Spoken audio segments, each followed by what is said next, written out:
Bem, boa noite aqui, os que aqui se encontram presentes, e boa noite aos amigos que sempre nos acompanham através da rede social. O tema que nós escolhemos para esta noite não podia ser outro, senão Jesus. Jesus, nosso guia. Existem em todos os movimentos cristãos sempre uma ideia fixa do que seja a figura de Jesus. Nós, como espírita, não discordamos nem criticamos qualquer que seja o pensamento. Jesus é universal e, consequentemente, nós temos, mediante a codificação, toda uma ideia do que vem a ser esse Espírito iluminado que veio estar conosco numa experiência de 33 anos, podemos assim dizer, nos trazendo todos os seus ensinamentos com uma proposta de reforma, de progresso, de evolução. E, consequentemente, por isso que o tema, ele tem Jesus, nosso guia. E eu ainda acrescento, como está na codificação, nosso guia e modelo.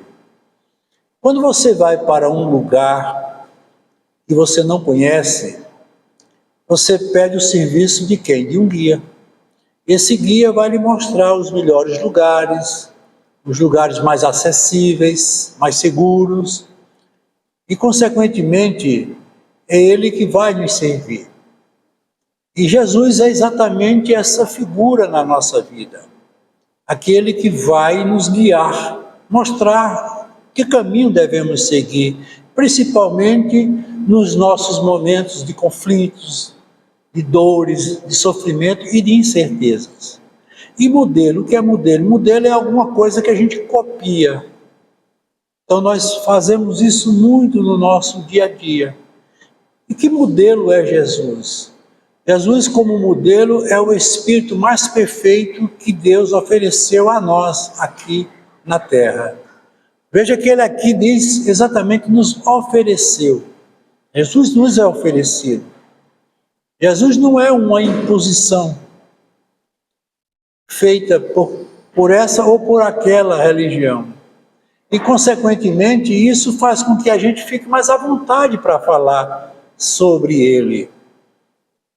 E, consequentemente, podemos aqui trazer uma série de contextualizações que vão fortalecer mais ainda a nossa crença nesse Espírito tão iluminado e o único Espírito que podemos dizer perfeito em tudo que já esteve aqui na Terra.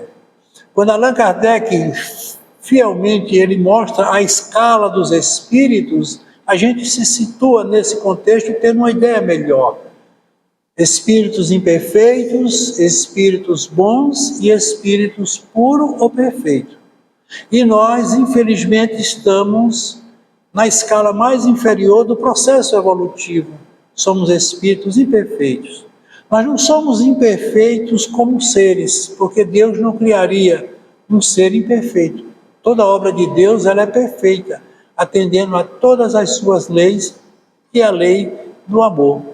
Mas nós, mediante a conduta que temos, a maneira como agimos, e, consequentemente, vamos amealhando as nossas conquistas, mas também retardamos o nosso processo de crescimento mediante as escolhas infelizes que nós fazemos.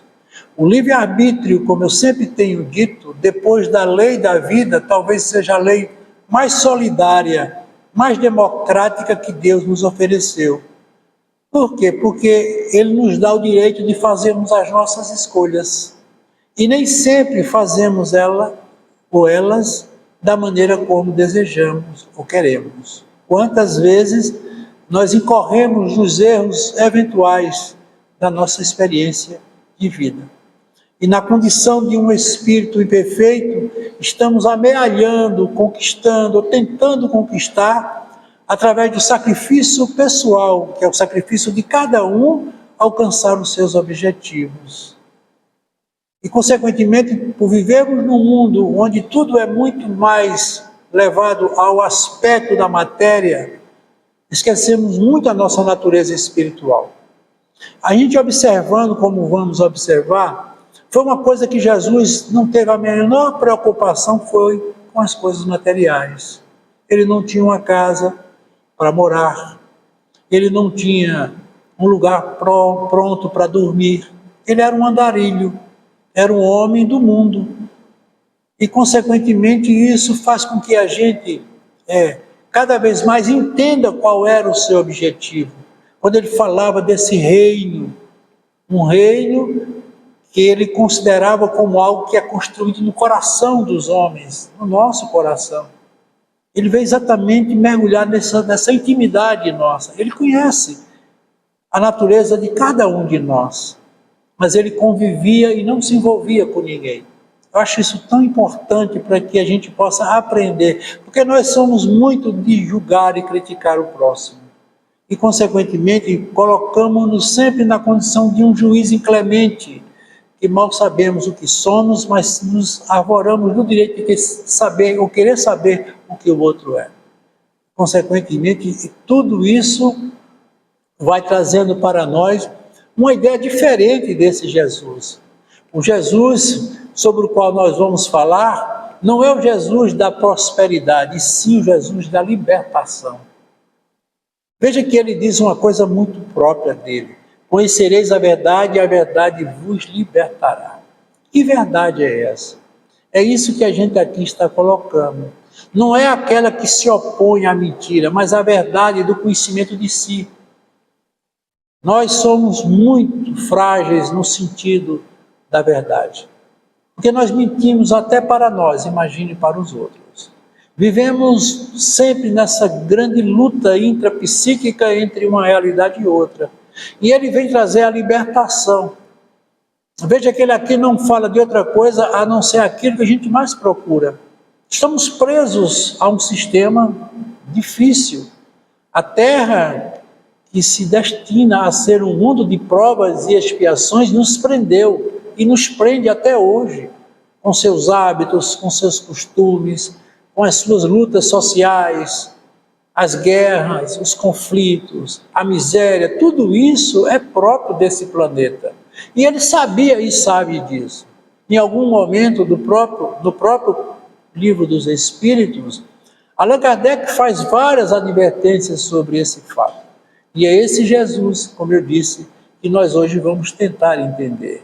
Temos que ver um Jesus saindo do conservadorismo e indo para o revolucionarismo e sendo um grande transformador. Quando ele te fala nessa revolução, a gente entende sempre como sendo uma coisa de luta. Não, Jesus não lutou contra nada nem contra ninguém. Jesus era um dos símbolos mais puro e mais perfeito do amor ao próximo. E foi aquilo que ele mais pediu que nós fizéssemos enquanto aqui permanecêssemos um ao lado do outro. Mas ele fala exatamente do transformador. Não existe outra coisa mais própria na nossa vida do que os processos de transformação. Se você olhar na própria textura ou contextualização da existência, a gente vive em processo de transformação. Ontem nós éramos uma criança, passamos a ser um adolescente, hoje nós somos um adulto, já somos um idoso. Tudo isso faz com que o espírito vá em cada fase do seu processo de crescimento, conquistando os seus verdadeiros valores. E Jesus veio exatamente entrar nesse momento, ou nessa condição. Não é o Jesus, como muitos imaginam, das soluções, do imediatismo. Não, esse Jesus ele não existe.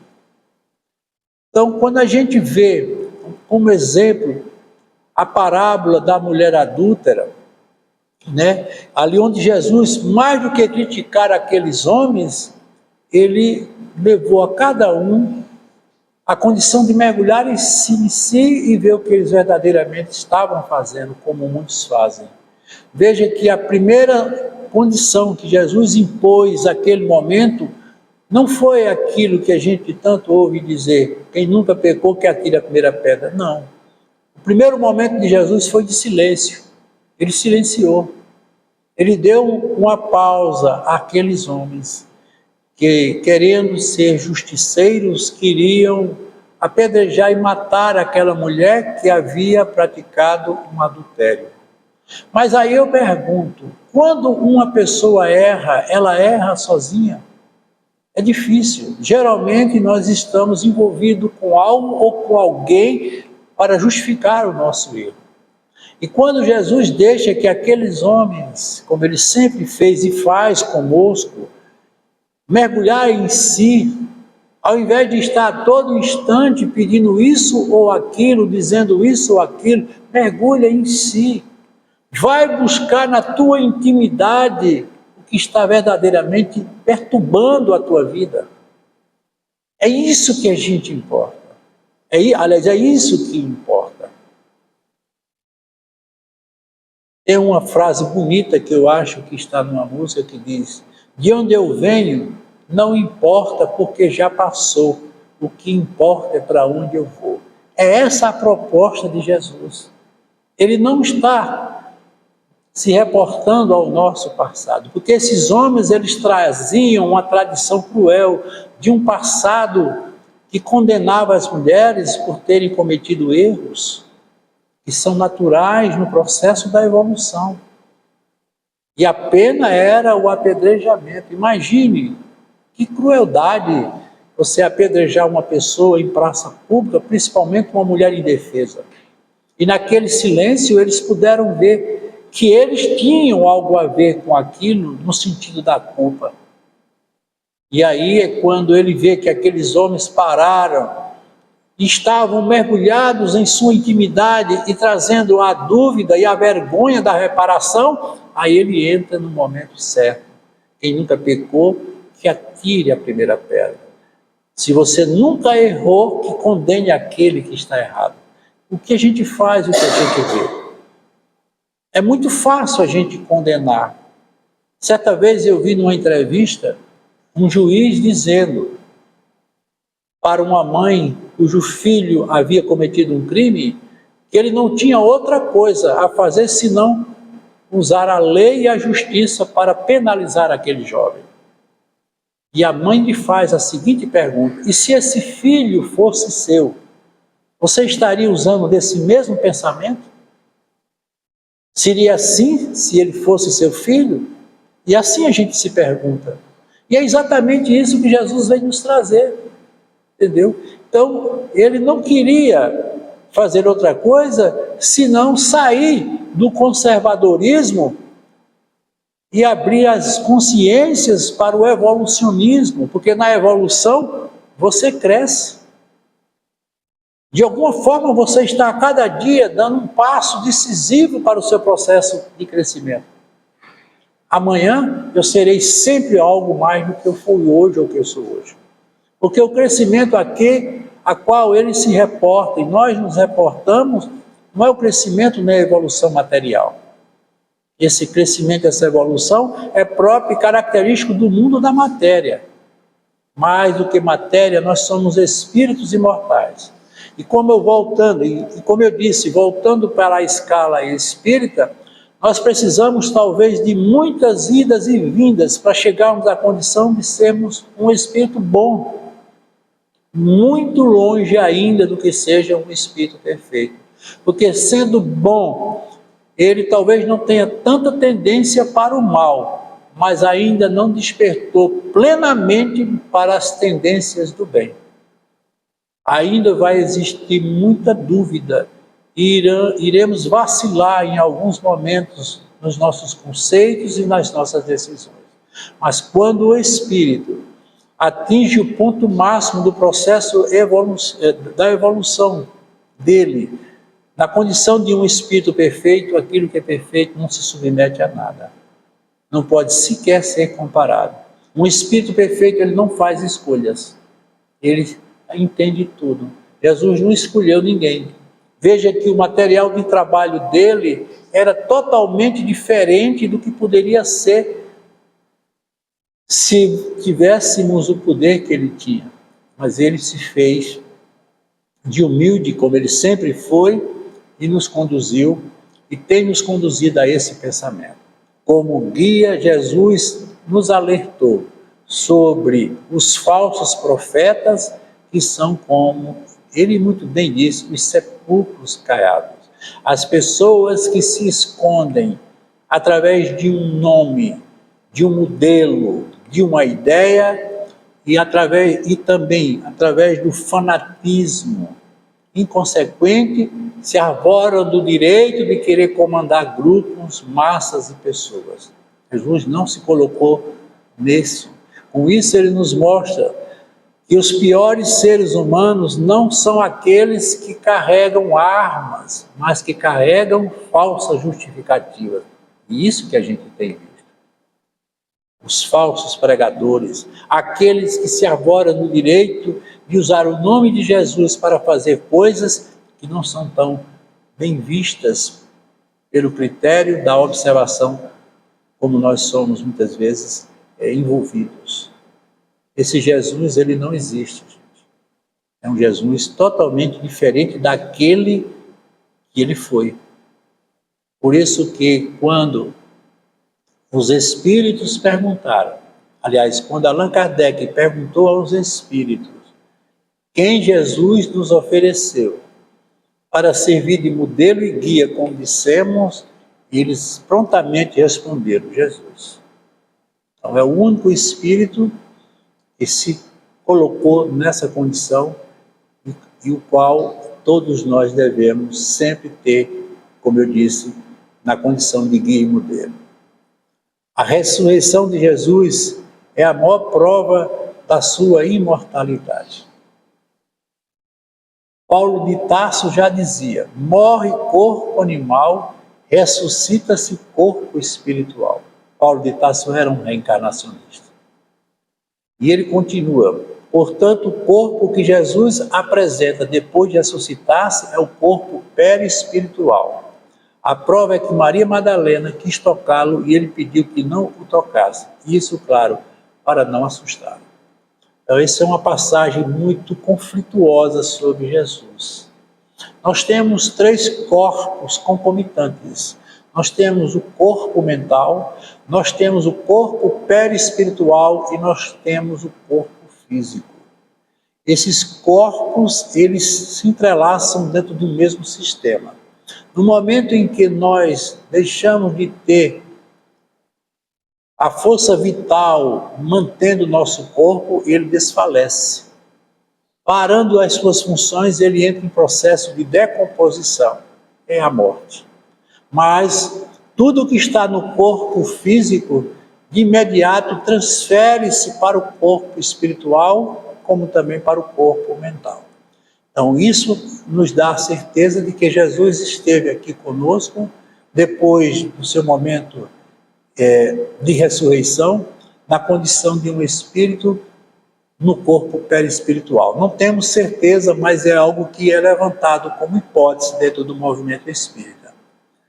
Então, a Páscoa cristã representa a vitória da vida sobre a morte, no sacrifício pela verdade e pelo amor.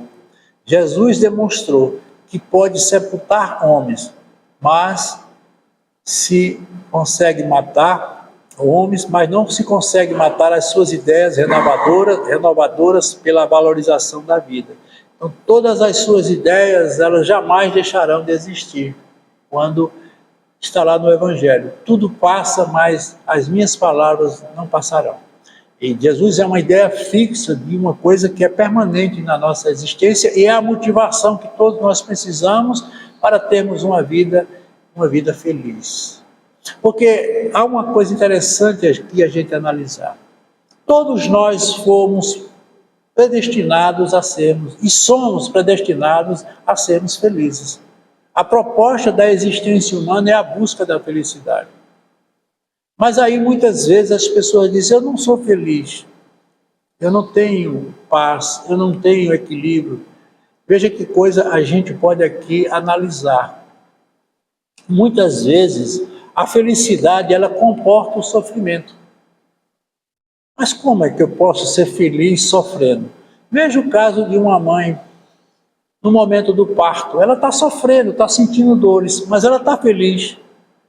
Um atleta que vence uma competição de alta performance, ao final, ele está com o corpo dolorido, sentindo dores, mas ele está feliz pela vitória. Então a felicidade é uma coisa muito mais plena, uma coisa que está muito mais além do que nós podemos imaginar. Portanto, toda pessoa feliz, ela supera todas as coisas que estão no entorno de sua vida. Por isso que Jesus não sofreu. Ah, Jesus sofreu na cruz. Não, Jesus não sofreu. O espírito da condição de Jesus, como sendo perfeito, não sofre. Se a vida é uma constante para nós espírita, a Páscoa tem que ser vivida em todos os instantes da nossa vida. E é exatamente, as pessoas muitas vezes se entregam apenas àqueles momentos festivos de comemoração, mas para nós espírita não existe datas comemorativas. Nós estamos sempre em dia com aquilo que defendemos como sendo essa condição que a gente empreende em termos da crença em Jesus. A Terra se destina a ser um mundo de provas e expiações. E Jesus veio nos ensinar a lidar com as provas naturais da vida, mostrando a cruz como o ponto máximo de nossa capacidade de lidar com as adversidades naturais da existência humana. É exatamente isso que a gente comentou. Lidar com as adversidades, porque todos nós temos os nossos adversários, tanto fora como dentro de nós.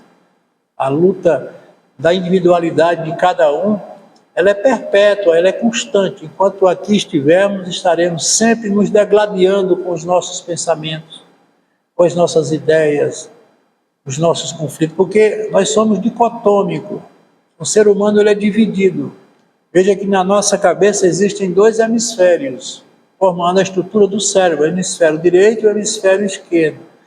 No hemisfério direito, nós temos a nossa intuição, o nosso lado mais espiritual, esse lado que mais se aproxima da realidade de Jesus. Já do lado esquerdo, nós temos o nosso lado mais radical, mais concreto, mais absoluto, que é o nosso lado mais material. E essa luta a gente tem isso quase que constantemente. Ora estamos lidando com uma coisa, ora estamos lidando com a outra, mas aquilo que a gente mais precisa para ter uma ideia do que seja a nossa existência, a gente tem se afastado. E esse Jesus é exatamente aquele que vai nos levar a entender o que seja a nossa existência. Como espírita, temos com certeza uma visão diferente de Jesus. E ele diz mais: não podemos esquecer que o Espiritismo está conosco desde 18 de abril de 1857. É muito recente. E a partir dessa data passamos a ter o conhecimento sobre o Espírito da Verdade, que é exatamente Jesus. Quando Allan Kardec ele começou a receber as respostas através dos médiuns para a contextualização e a estruturação do livro, com 1018 perguntas e respostas, ele observou que tinha um espírito que sempre se colocava na condição de ser aquele que mais compreendia e dava as melhores respostas. E aí ele chamou esse espírito de espírito de verdade.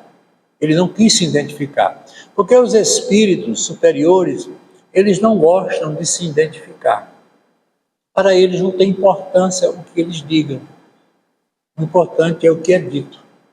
E Jesus se colocou muito nessa condição. Não importa saber quem Jesus foi, de onde ele veio, para onde ele vai. Portanto, foi o que ele deixou para nós como ensinamento, como proposta de vida. Então, esse Espírito de verdade, depois, em determinado momento, ele chegou a admitir que seria Jesus. E, consequentemente, ele traz esse Jesus, que eles chamam de Jesus, como reformador. E ele diz mais: sobre Jesus temos muitas informações, mas pouco sabemos da sua profundeza espiritual. Ninguém sabe. Não há como sondar, sequer nos aproximar do que tenha sido ou que é a essência de Jesus. Temos algumas citações ditas por ele, como o Filho do Homem, o pastor de todas as ovelhas, o Cordeiro de Deus. Essas qualificações foram dadas pelos apóstolos. Não foi Jesus propriamente que se colocou nessa condição. Mas eles aqui fazem como se fossem metáforas, alusão à condição de Jesus. É o Filho do homem. Claro, ele não é o Filho único de Deus, como alguns afirmam. Todos nós somos filhos de Deus. Ele nunca disse meu pai, ele dizia o nosso pai, fazendo uma alusão a Deus como sendo o Criador. E Deus tem a todos nós como seres iguais, perante a Ele como criatura. Agora, é claro que Ele sabe a condição de evolução de cada um de nós. Deus não tem nenhum filho rejeitado, nenhum filho preterido. Todos são tratados da mesma forma. E como é que Deus coordena e mantém tudo isso? Porque Deus, ao invés de estar na particularidade de cada um de nós, Ele se colocou na nossa vida através das suas leis. E a lei de Deus, ela é uma lei que não pode nunca ser sequer questionada. E qual é a lei de Deus? A lei do amor. Aonde existir o amor, vai existir tudo o que você imaginar de perfeito. O amor, ele é perfeito na sua plenitude. Claro que nós não temos ainda uma noção do que seja esse amor. Nós já comentamos aqui que existem 4 tipos de amores. O único amor que realmente se aproxima daquele que Jesus pregou e deixou para nós como exemplo é o estogé, quer dizer, o amor que é incondicional. Ele não se submete a nenhuma condição. Eu amo simplesmente porque amo, não importa. Mas veja que nós temos uma maneira bem diferente de amar. Amamos o quanto somos amados. A mãe ainda se aproxima um pouco desse amor, por ela ser sempre aquela que vai proteger esse filho, independente do que seja. Seja certo, seja errado, faça isso ou faça aquilo, ela tem por ele esse amor. Mas mesmo assim, esse amor está distante do amor de Jesus, porque o filho dela é melhor do que o filho da outra. Então, o amor incondicional é a proposta que Jesus veio trazer, mas ele sabe das nossas limitações e sabe o quanto nós estamos distante dele. E como governador desse planeta, ele tem feito tudo para o nosso crescimento interior, e o que é interessante, sem interferir em nossas vidas, foi o que nós dissemos. Ele não interferiu na vida dele, e nem interfere. Porque a gente tem um hábito, e ouve muito as pessoas dizer, Jesus vai fazer isso por mim, eu vou rezar por Jesus. Jesus não é a solução de ninguém. Jesus é o guia, Jesus é o modelo.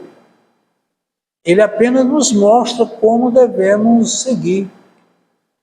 Não existe o Jesus, como nós vamos ver, dos milagres, o Jesus das predições, mas o Jesus dos ensinamentos. Claro que ele praticou os milagres, como nós sabemos. Ele praticamente não gostava dessa parte, segundo nos foi mostrado. Por quê?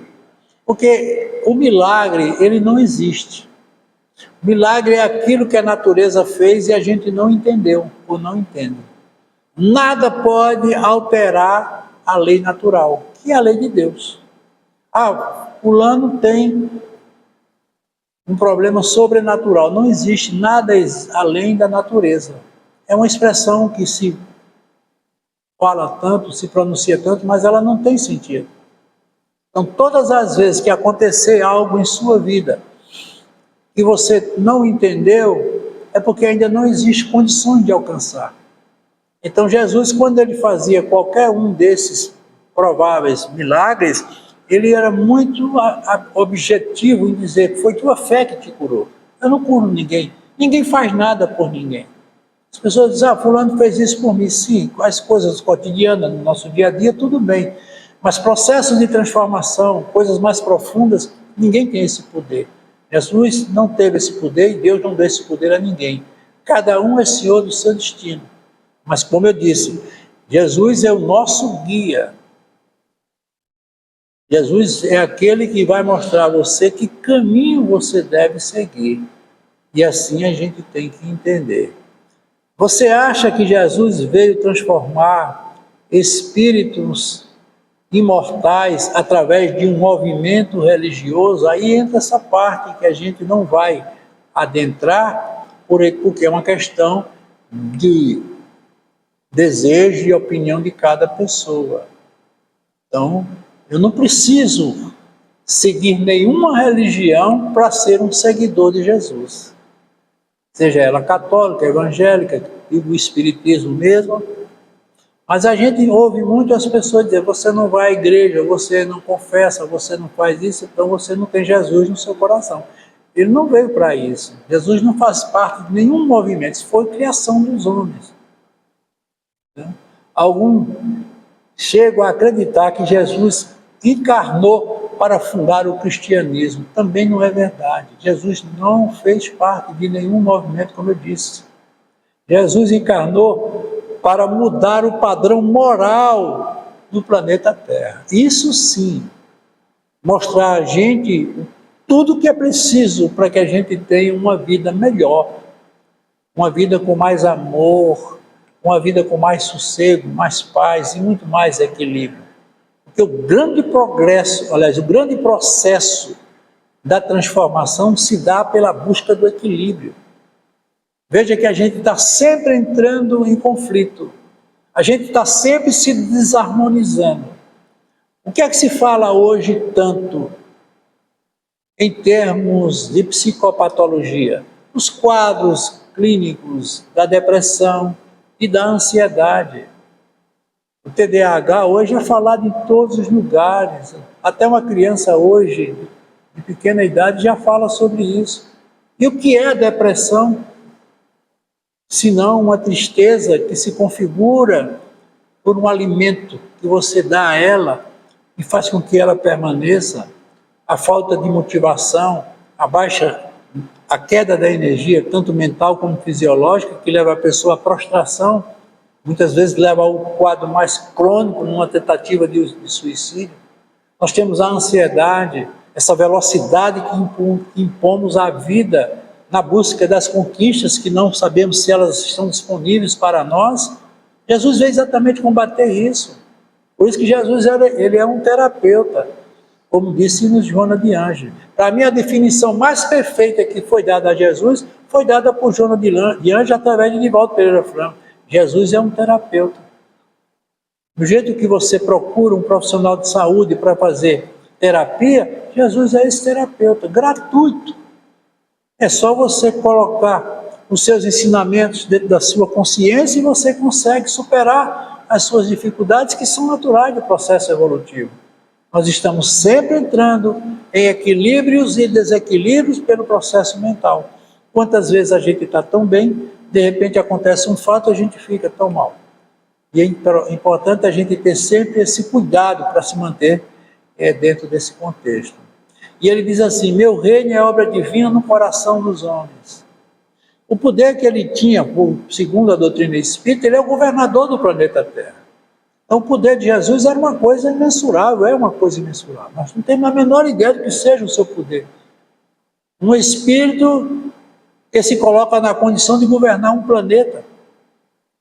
Porque esses espíritos, à medida que vão evoluindo, eles vão alcançando mais funções, mais cargos, tudo isso que é fazendo parte do processo da própria evolução. Espíritos que comandam galáxias, segundo eles nos dizem, outros comandam planetas. E Jesus ficou na condição de ser o governador do planeta Terra. Mas ele disse o seguinte: olha, eu não vim aqui para mandar em nada. Não vou mandar em vocês, não vou mandar nas coisas do mundo, porque ele podia ter modificado tudo. Até mesmo a sua própria existência teria sido diferente, porque a vida dele foi uma vida toda de sofrimento, entre aspas, porque, como eu disse, ele não sofreu, mas um aparente, porque Jesus dividiu. Veja que até hoje o mundo é dividido antes e depois de Jesus. E outra coisa, o percentual de cristãos no mundo é muito pequeno com relação a outras religiões, que são muito mais populosas no seu contexto. Eu sou o caminho, a verdade e a vida. Olha que coisa importante ele diz. O evangelho que tanto pregam, eu acho isso importante, não foi feito para multidões, e sim para despertar consciências adormecidas. Muitos de nós ainda dormem ao sono da carne. Estamos ainda muito presos a essa realidade de um mundo totalmente impermanente. E ele, com certeza, ele veio despertar consciências, mostrar a gente coisas que a gente não consegue ver quando se prende a essas coisas daqui. Por isso, como eu disse, eu vim para esse mundo, mas eu não pertenço a esse mundo, disse ele. É exatamente, ele pertence a esse mundo adormecido. E nós não temos a coragem de mergulhar, muitas vezes até por falta de conhecimento, mas que é a nossa realidade. As religiões, em sua maioria, são correntes de fanáticos. Ao contrário daquilo que Jesus nos pediu. Amar ao próximo como a si mesmo. Tem separado pessoas que foram criadas por viverem juntas, mesmo tendo ideias diferentes. É isso que a gente precisa entender. E quando a gente chega lá na pergunta 625 do Livro dos Espíritos, como eu disse, e Allan Kardec, muito fiel aos seus estudos e às suas pesquisas, pergunta: qual é o tipo mais perfeito que Deus ofereceu para lhe servir de modelo e guia? E ele responde: Jesus. Mas ele acrescenta, não como um símbolo religioso, mas um educador de almas. O Jesus da doutrina espírita não é um Jesus que traz as pessoas até ele, mas um Jesus que nos ensina a como chegar a Deus através de uma busca interior. É isso que é importante a gente aqui colocar. Para o homem, Jesus representa a perfeição moral que a humanidade pode aspirar aqui na Terra. Deus nos oferece Jesus, como eu disse, como o mais perfeito modelo. E a doutrina que ele ensinou é a mais pura expressão da lei de Deus. Ele não fala de religião. O que é doutrina? É um conjunto de conhecimentos que a gente adquire para estruturar a vida. Porque toda obra de Deus, ela se dá pelo ensino e pela aprendizagem. Tudo é cognitivo.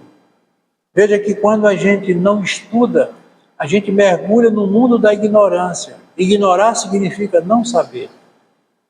Por isso que a gente sempre tem dito, o bem e o mal existem pela força do pensamento do homem. O bem é aquilo que ele pratica seguindo a lei. O mal é aquilo que ele pratica se afastando da lei. Na realidade, nós não somos más. Não existe um ser mau, porque Deus também não permite que assim seja. O mal é fruto da ignorância. Ignorar é não saber. O homem só pratica o mal porque ele não sabe ainda praticar o bem. E Jesus, como pedagogo, ele veio ensinar a gente exatamente isso. Se afasta do mal e procura sempre praticar o bem. Analisando a humildade de Jesus, podemos ver que essa era a sua maior virtude, dentre tantas outras que possuía. Interessante, a humildade de Jesus. Aí eu pergunto a você, o que significa humildade? A humildade é a maior virtude que um ser humano pode ter. Não se faz nada, não se consegue nada se não partir da humildade. E nós vamos falar aqui rapidamente das virtudes que Jesus veio nos mostrar, ou veio nos trazer, que está no maior tratado que ele deixou como exemplo e como herança de todos nós, que foi o Sermão da Montanha. 8 virtudes que ele aqui aponta e diz, sem as quais não temos como seguir avante ou adiante. A primeira virtude é exatamente a humildade, quando ele diz assim, bem-aventurados os pobres de espírito, porque é deles o reino de Deus. Ele fala da humildade. E o que é humildade? Humildade é pé no chão. É você andar passo a passo. Humus vem de terra. Veja que as pessoas, elas basta terem um cargo, uma função, um certo valor, elas rompem com a humildade.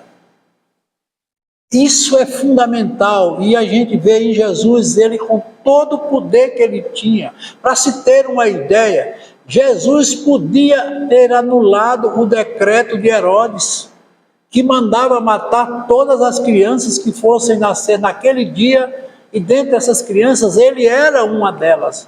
Mas o que foi que ele fez? Junto com a mãe foi para um lugar distante para nascer numa estrebaria. Nascer no lugar onde ninguém gostaria de nascer. Qual é a mãe que quer ter seu filho no lugar junto com animais?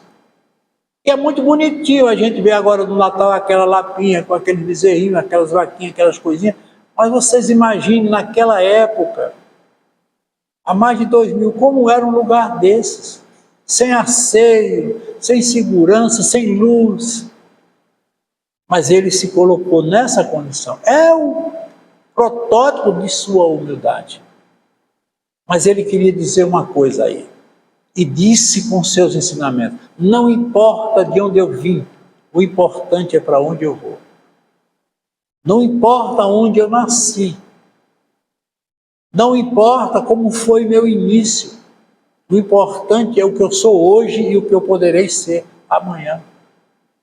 Essa era a proposta dele. Então a maior de toda a virtude é a humildade, porque o humilde ele não se acha dono da razão e principalmente não é orgulhoso. E a gente está muito distante de ter isso como uma coisa própria da nossa vida. Então essa foi uma das virtudes. Outra virtude que Jesus nos mostrou e nos pediu que seguíssemos, que foi a resignação. O que é a resignação? É você aceitar aquilo que você não pode mudar. Aceite. Aceite as coisas como elas são. Por isso que ele disse: bem-aventurados os que choram, porque serão consolados. Se você aceitar, você resolve. A gente não, a gente briga com tudo, até com a sombra. Porque o que mais nos faz sofrer no mundo não é a dificuldade. Não é. É o desânimo de ter que enfrentá-la. Não é a prova, é o desespero diante da avaliação. Não é a doença, é o medo de se sentir doente. Veja que tudo isso está na condição da vida de todos nós. Não é o fracasso, mas a teimosia de não reconhecer seus próprios erros está na vida de todos nós. Não é a ingratidão, é a capacidade ou a incapacidade de amar sem egoísmo.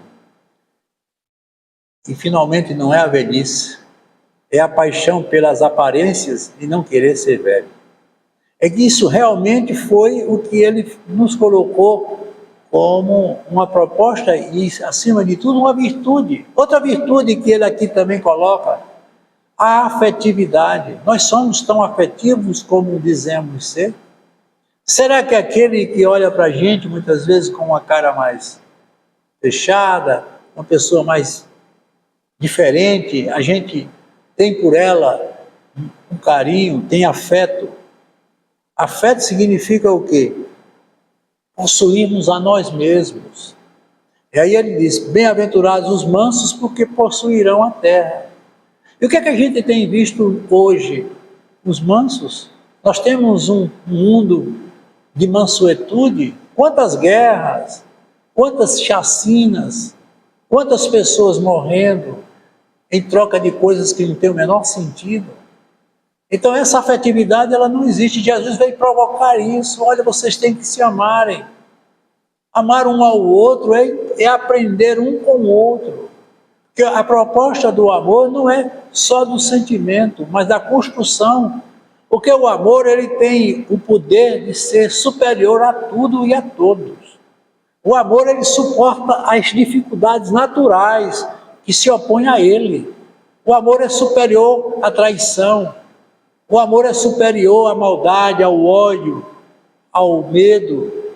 Uma pessoa que ama, ela não se submete a nada disso. Por isso que eu disse a vocês lá no início, a proposta da obra é o amor. E Jesus veio exatamente falar desse amor. Outra coisa muito importante aqui que Jesus traz como virtude essencial é a fé. Bem-aventurados os que têm fome e sede de justiça, porque serão saciados.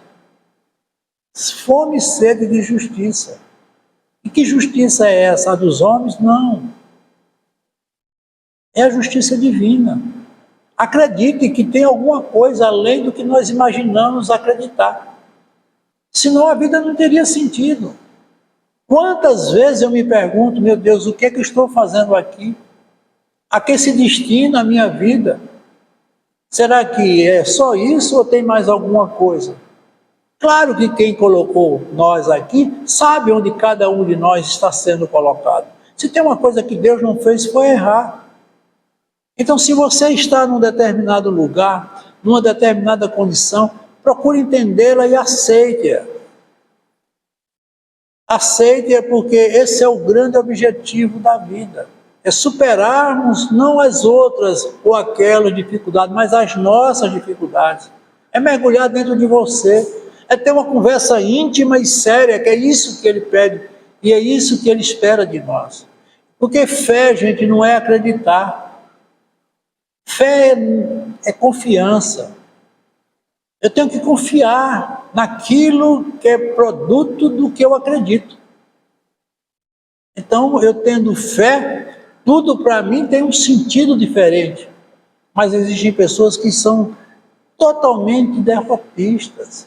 Tem pessoas que se pronunciam já diante de um fato, alegando coisas que muitas vezes a gente está vendo que não é tão do jeito que a gente pensa. Pessoas trágicas, cheias de coisas que realmente não têm a menor ideia do que seja esse projeto que Jesus trouxe para nós.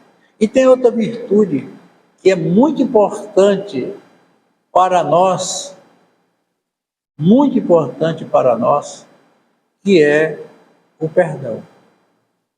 Como é difícil perdoar. Engraçado que Jesus não perdoou ninguém, porque o perdão é uma característica de quem condena. Quem condena pode perdoar ou absolver um juiz. Jesus não foi juiz, porque ele amava todos por igual. Então, nunca peça perdão a ele, porque ele não está nessa condição de perdoar. Ele entende você como você é. Como um pai entende o filho que tem, Jesus nos entende como irmãos. Ele sabe das nossas fraquezas, ele conhece a nossa intimidade, ele sabe onde a gente está errando. E ele não vai interferir, por quê?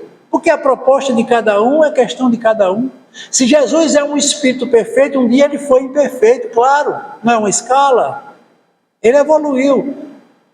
Tudo pelo qual nós estamos passando, ele já passou. Por isso que ele pode dizer, ele pode ser um guia, porque ele conhece todos os nossos caminhos, as nossas intimidades, como eu disse. Aí ele é um guia. E como modelo, porque ele superou. Ele é um vencedor de si mesmo. E chegou à condição que chegou de um espírito puro. E eu pergunto a vocês, nós vamos chegar? Vamos. Não é uma escala? Não somos filhos de um mesmo pai? Qual é o pai que tem um filho diferente do outro? Claro que não, na condição de pai. Ele sabe que ele apresenta características diferentes pelo nível de conhecimento que ele tem, porque tudo está aí. Não é porque eu sou um aluno mais adiantado da escola que eu devo menosprezar e deixar de lado os alunos anteriores, porque um dia eu fui esse aluno. Mas veja que, como nós comentamos, a humildade muitas vezes não deixa a gente pensar assim. Ah, eu sou acima de você, eu sou o dono da verdade. E, consequentemente, esse é exatamente o caminho que nós devemos seguir.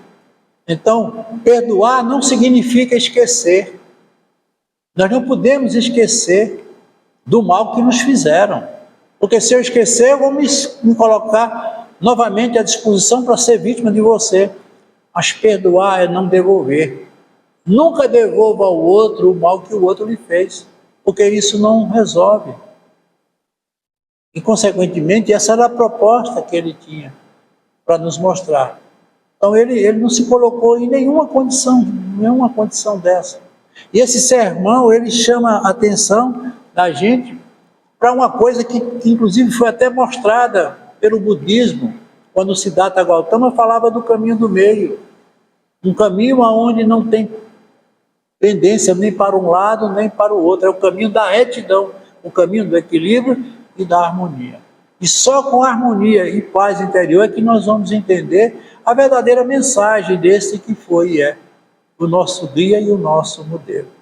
Portanto, eu desejo a todos, a vocês, um Feliz Natal, um Natal cheio de realizações, mas cheio de virtudes. E essas virtudes que perpetuem-se no coração de cada um de vocês, para que assim a gente possa viver em dia com aquilo que ele nos trouxe como guia e como modelo. Uma paz para todos, que Deus nos abençoe.